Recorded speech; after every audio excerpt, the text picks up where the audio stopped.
दोस्तों, अखिलेश की सांसद प्रिया सरोज ने बिहार में हुए तमाम गोदी मीडिया के जो एग्जिट पोल्स हैं उनकी हवा निकाल कर रख दी है और साफ शब्दों में ऐसा करारा जवाब दिया है, ऐसा करारा तमाचा मारा है कि उनके उस बयान की, उनके उस जवाब की चर्चा हर तरफ हो रही है। इस बारे में विस्तार से बात कर लेते हैं। सबसे पहले हम आपको गोदी मीडिया के एग्जिट पोल्स बताते हैं ताकि आपको समझ में आए, ताकि आपको खबर पता रहे कि किस पर प्रिया सरोज ने जवाब दिया है। दोस्तों, बिहार में जैसे ही दूसरे चरण का मतदान खत्म होता है वैसे ही गोदी मीडिया के तमाम एग्जिट पोल सामने आने लगते हैं। कई एग्जिट पोल्स ऐसे थे जो वोटिंग खत्म नहीं हुई उससे पहले ही सामने आ गए।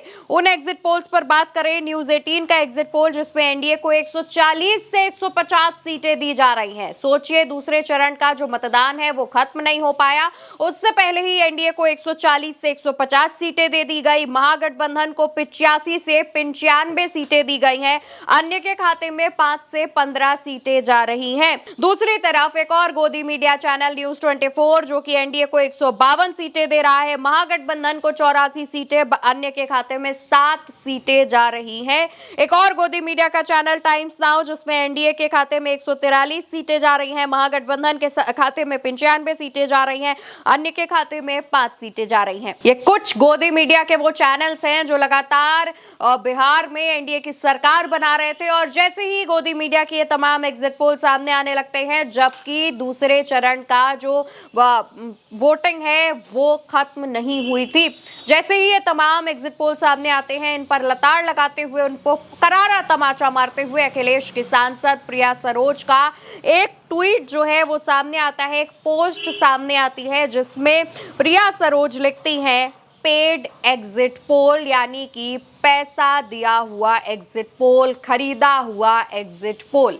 प्रिया सरोज ये बात कहती हैं कि ये जो एग्जिट पोल हैं, गोदी मीडिया के जो एग्जिट पोल हैं वो पेड एग्जिट पोल हैं। और कुछ ऐसी ही बात तेजस्वी यादव भी अपनी प्रेस कॉन्फ्रेंस में कहते हैं कि कैसे अमित शाह जो है वो पर्ची में लिख कर दे देते हैं कि क्या चलाना है। ये जो पीएमओ से जो तय होकर के आता है, जो अमित शाह जी अपने कलम से लिख करके देते हैं फल्ला चैनल को, फल्ला चैनल को, फल्ला चैनल को, वही बेचारे मीडिया वाले जो है बयान अपना कहते हैं, बोलते हैं।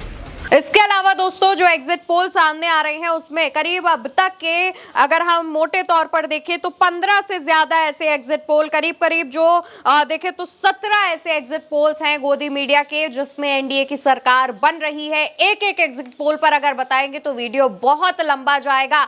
गिने हुए गोदी मीडिया के चैनल्स के एग्जिट पोल हमने आपको बताए हैं। उन एग्जिट पोल्स में एनडीए को बढ़त मिलती हुई दिखाई दे रही है। हैरानी की बात तब है जब आप देखेंगे दूसरे चरण का मतदान खत्म नहीं होता है, लेकिन उससे पहले ही एग्जिट पोल्स आने शुरू हो जाते हैं, जिस पर सवाल भी खड़े हो रहे हैं। तेजस्वी भी इसको लेकर सवाल उठा रहे हैं, तो दूसरी तरफ अखिलेश यादव ने भी इन एग्जिट पोल्स की हवा निकाल कर रख दी है और अखिलेश यादव की सांसद ने भी अपने एक पोस्ट से इन सारे गोदी मीडिया के एग्जिट पोल्स के छक्के छुड़ा दिए हैं। फिलहाल बिहार में एग्जिट पोल्स के इस वक्त बाढ़ आई हुई है। तमाम एग्जिट पोल्स आ रहे हैं और जो भी उनको समझ में आ रहा है वो बता रहे हैं, लेकिन एग्जिट पोल्स जो हैं वो बिहार में सटीक कभी साबित नहीं होते हैं, कभी सही साबित नहीं होते हैं। हमेशा एग्जिट पोल जो कहता है वैसा नहीं होता है, उसका उल्टा होता है। वैसे ही जो अब हवा है वो बनती हुई दिख रही है। फिलहाल नतीजे जो हैं वो 14 नवंबर को सामने आएंगे। बिहार में किसकी सरकार बन रही है, कौन जीत रहा है, कौन हार रहा है, ये 14 नवंबर को साफ समझ में आ जाएगा। फिलहाल के लिए इस खबर में इतना ही।